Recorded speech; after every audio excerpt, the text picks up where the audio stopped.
Paulsen, the woman accused here, is now facing 6 charges. Now, those charges were laid over the weekend. 3 are criminal code charges to do with killing, injuring, or neglecting an animal. 2 are under BC's Prevention of Cruelty to Animals Act, and 1 is for mischief. That's essentially for misleading police and the public. Now, that's to do with the initial story that Paulsen told back in May. She said that 6 dogs that she'd been in charge of caring for that day had been stolen out of the back of her truck while she used a washroom at a public park in Langley, BC. Now, that sparked a huge search. The owners of the dogs hired private search company petsearchers.com to help look for the dogs.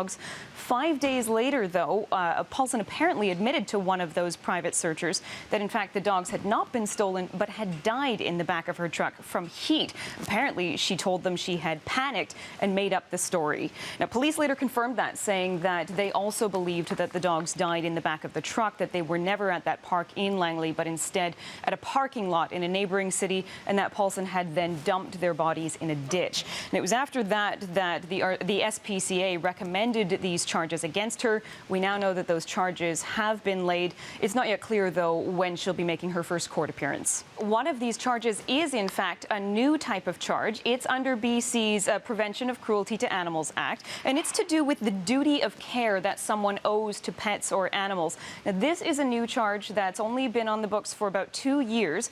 It was, the SPCA says that they do believe it's the first time anyone's been charged with this particular charge. It was put into place after the infamous sled dog massacre in Whistler a few years back, where more than 50 dogs were euthanized after the 2010 games.